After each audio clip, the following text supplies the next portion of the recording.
Adam, you've been all over the newspapers in the last 24 hours.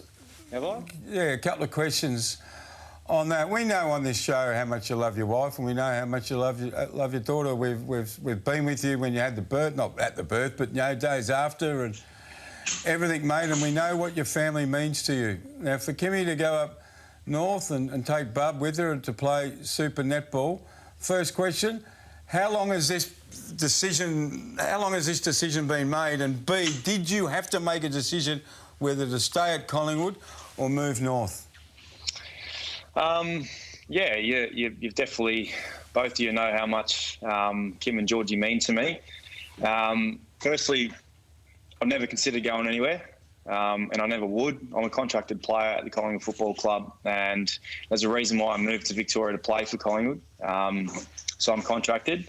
And the most disappointing thing that has been over the last 24 hours for me and my family is, one, Kimmy didn't get to, I guess, break the story herself, which is really disappointing. And the story should be about her and the way she's been able to come back and get to where she's got to now, and that is signing a contract to play her professional sport. She made a huge sacrifice for us as a family to start our family. In the middle of her prime career, we chose to have, obviously, a child, and she sacrificed her body for that and gave up, so much time and so much love to the game that she has. And, the sacrifice for me is something extremely small for me to just, for her to be away and commit to 10 months of playing netball. I mean, that's the thing. It's a 10-month contract.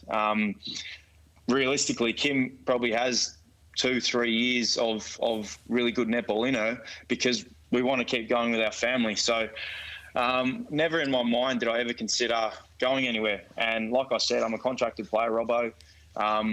The reality is we're both professional athletes, and to see Kim go through this last phase of her life, last bit of her phase where she's worked extremely hard to get to where she wants to get to. With her and the Firebird, they have a history. She won 2 premierships there. She's a well-respected player there, and she absolutely loves the place there. I know Collingwood are fully aware of her intentions to play netball at Queensland Firebird. So, yeah, never in my mind I've ever floated about playing for a different team.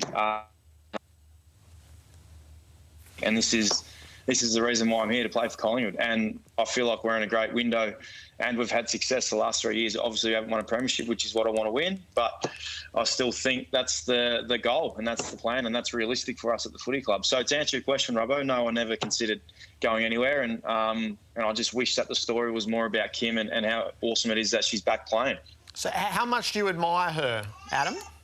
Oh, what do you reckon, Jared? It's she's a massive reason behind me, and for me, with all my struggles that I've gone through, she's always been there for me. And like I said, she made extreme sacrifices for us as a family to start our family. And it was a conversation that we had. And, we wanted to start a family reasonably young. I mean, 26. But in terms of, I guess, your prime athletic years and your professional sport years, they are your prime years. So she sacrificed a lot for that. So to say that I'm proud of her and how much I love her is an understatement. She motivates me as a person, as a athlete every day, because I see the way that she goes about her business and the way she handles her business and how driven she is. I've seen from afar and up close the amount of work that she's put in to get her into this position. I mean, if the season had started a little bit later this season for the netball,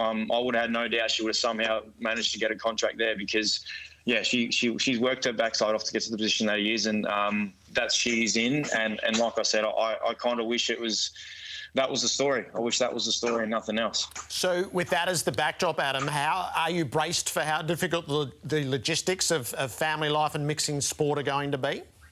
Yeah, of course I have. I mean, again, the thing from all of this as well is it's like people talk to me like I'm a 5, 6, 7-year-old kid and I don't know what I'm doing.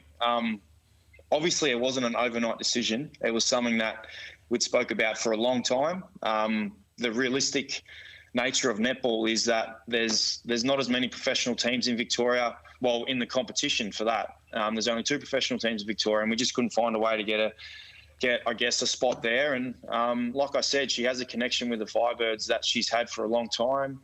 It's a team that she has a lot of history with. She's won 2 premierships there. It was a team that she was always, in my mind, always keen to get back and play, I guess, her last years of playing professional netball, and that's come to fruition. And like I said, I'm extremely proud of her, and I've got no doubt there's going to be challenges, and there'll be times where I will miss her dearly, but it's exciting. I'm so very excited about the challenges ahead. I'm so excited that the fact that Georgie gets to see her mum play professional sport and gets to see her dad play professional sport, albeit it's going to be in a different state, but that's the way it is. And, they're the little sacrifices that you make for, I guess, the longevity and the future that we want as a family. And like I said, I can't be more proud of Kim and the way she's gone about it and the decisions that she's made. I love it to bits, and I think it's the best thing for us as a family going forward. Good on you. Last thing I'll say before we talk to Jack, a lot of the commentary comes from a place of care. And yep.